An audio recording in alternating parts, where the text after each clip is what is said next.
Juan, do seu livro, e eu cito, vivemos uma época em que as pessoas decentes andam perplexas e os canalhas engrandecidos. Isso quer dizer o quê? Porque hemos convertido el mundo en un supermercado. Todo es una mercancía. La vivienda, la ropa, la comida, pero también la amistad, el sexo, el deporte, la cultura, el ocio.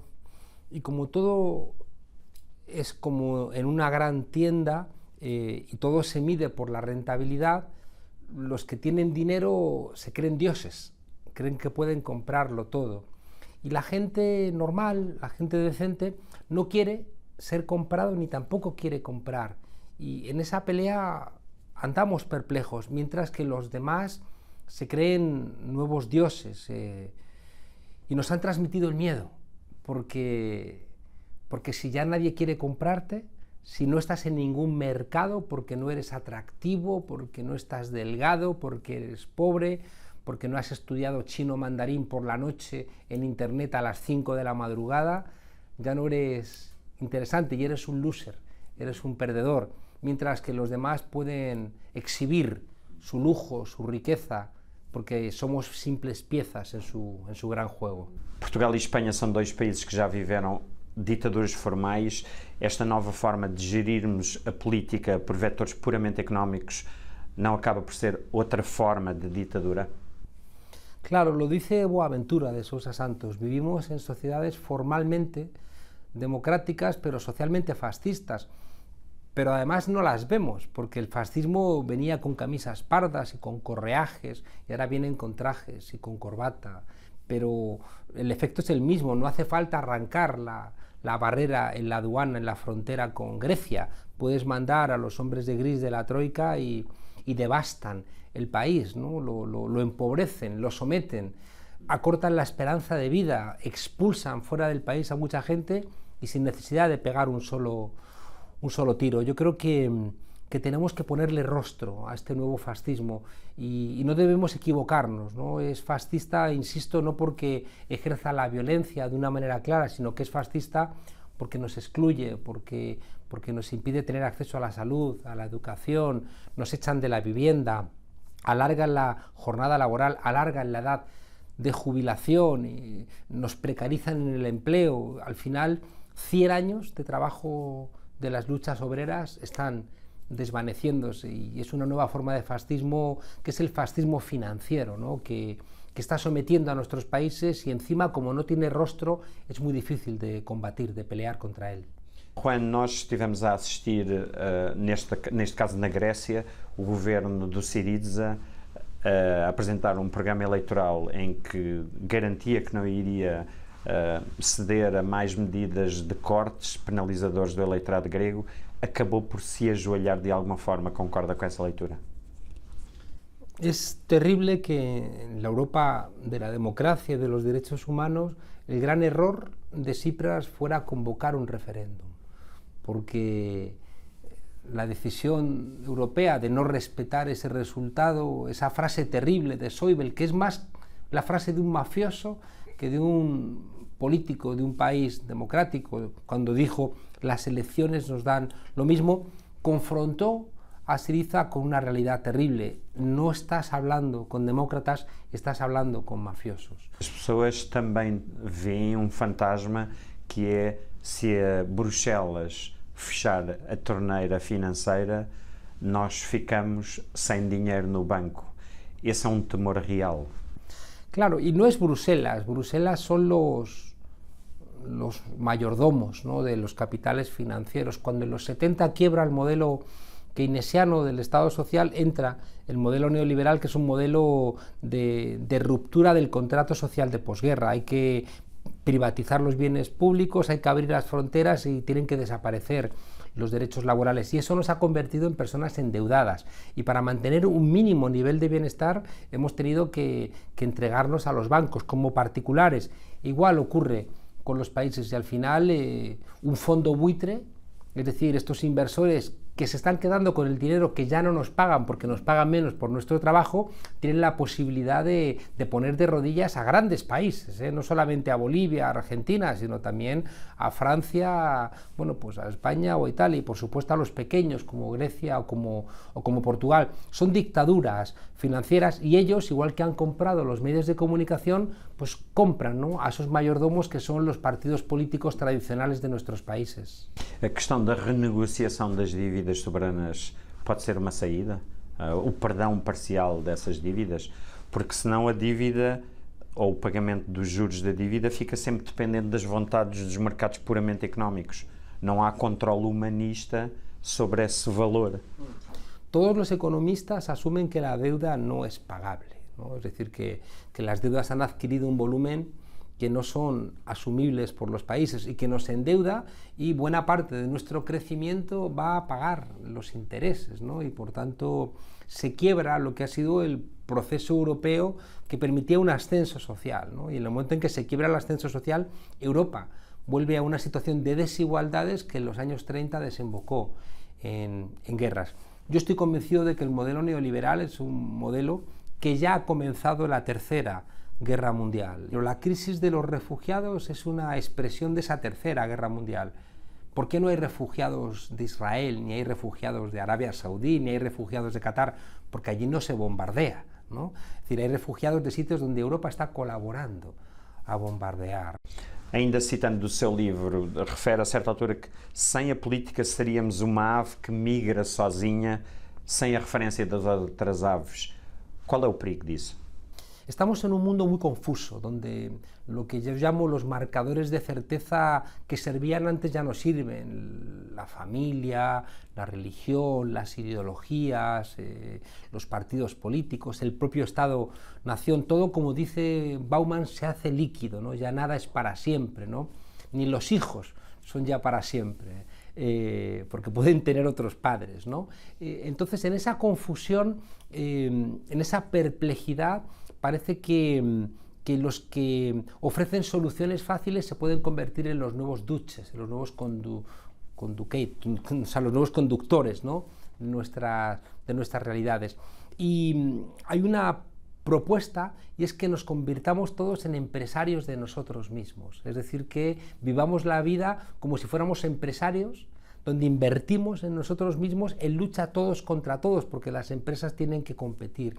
Y al final perdemos de vista a los demás, y por eso en las sociedades más prósperas son las sociedades donde más antidepresivos consumen, donde más ansiolíticos, drogas de todo tipo, porque somos animales sociales y estamos construyendo una sociedad de lucha de todos contra todos que nos hace profundamente infelices. Pensar em termos individuais é a forma mais suicida de fazer política. Essa é também outra citação que eu respigo do seu livro. Isto quer dizer exatamente o quê? Claro, porque nos necesitamos unos a otros, ¿no? Somos animales sociales, hemos llegado hasta aquí cooperando. Hubo un momento donde los homínidos eran 125.000, y si no hubieran sido capaces de cooperar entre sí, hubiera venido otro depredador más eficaz y hubiéramos desaparecido como seres humanos.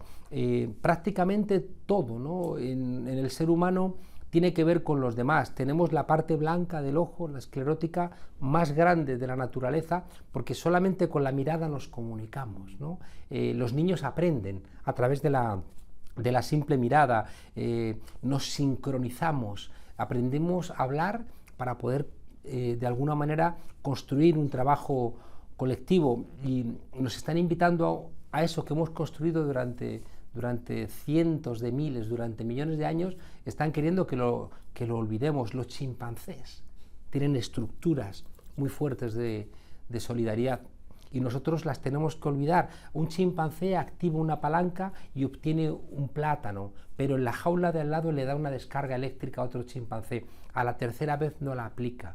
Y vivimos en sociedades donde se aplica la palanca y mandan al basurero de la historia a países enteros como Grecia o a continentes enteros como África. Lo que significa es que el sistema está por debajo de los chimpancés, y eso es una locura.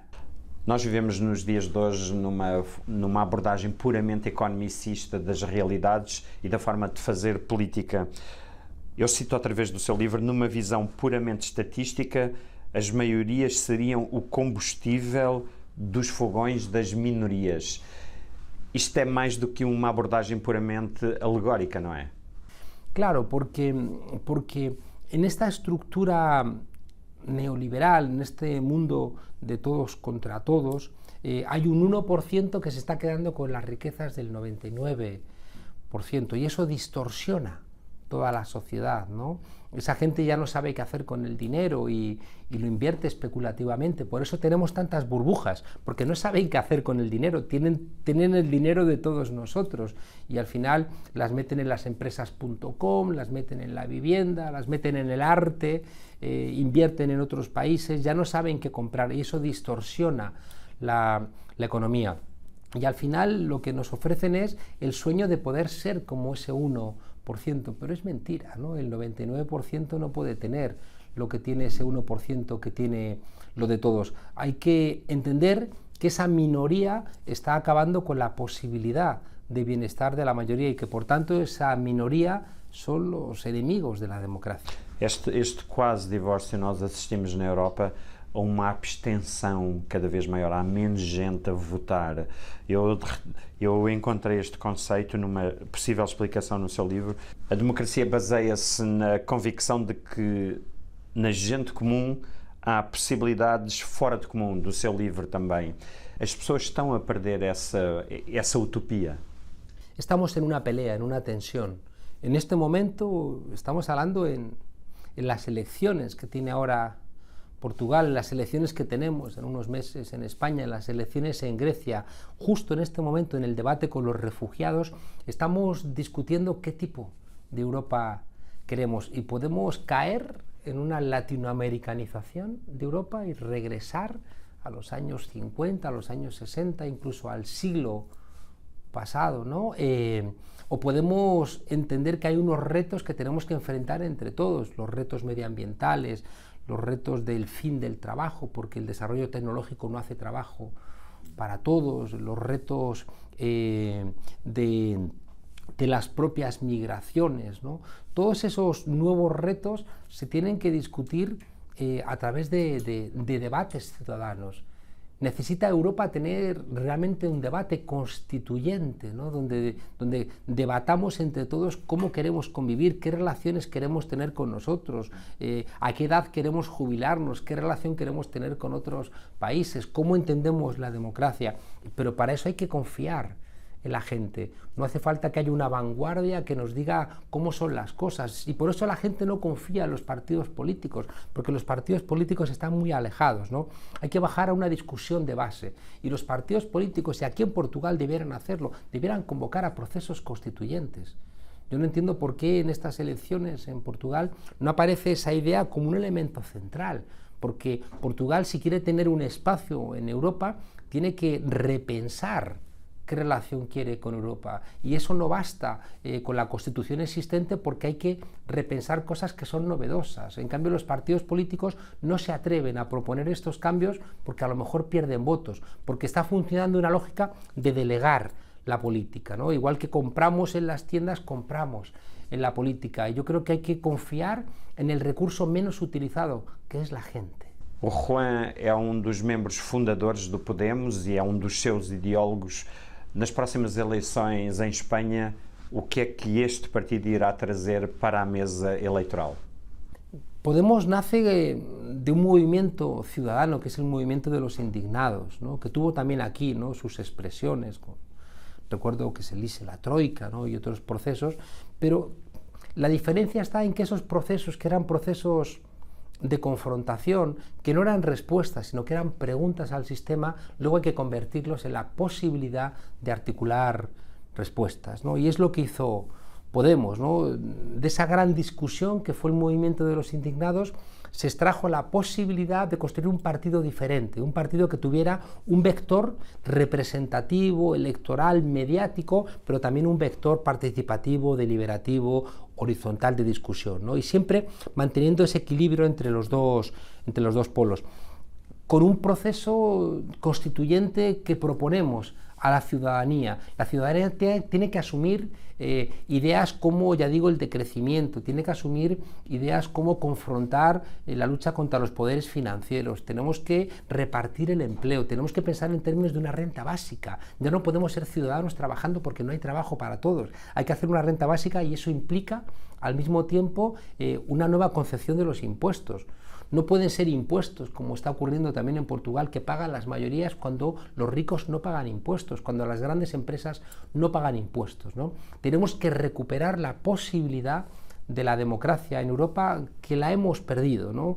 La Troika, el Banco Central Europeo, lo que implica el Tratado de Maastricht, han vaciado a Europa de contenido democrático. Nosotros somos los verdaderos europeos, y lo que representa Angela Merkel, lo que representa la Troika, lo que representa el Banco Europeo es la negación de Europa. Por tanto, los que criticamos a Europa somos los verdaderos europeístas.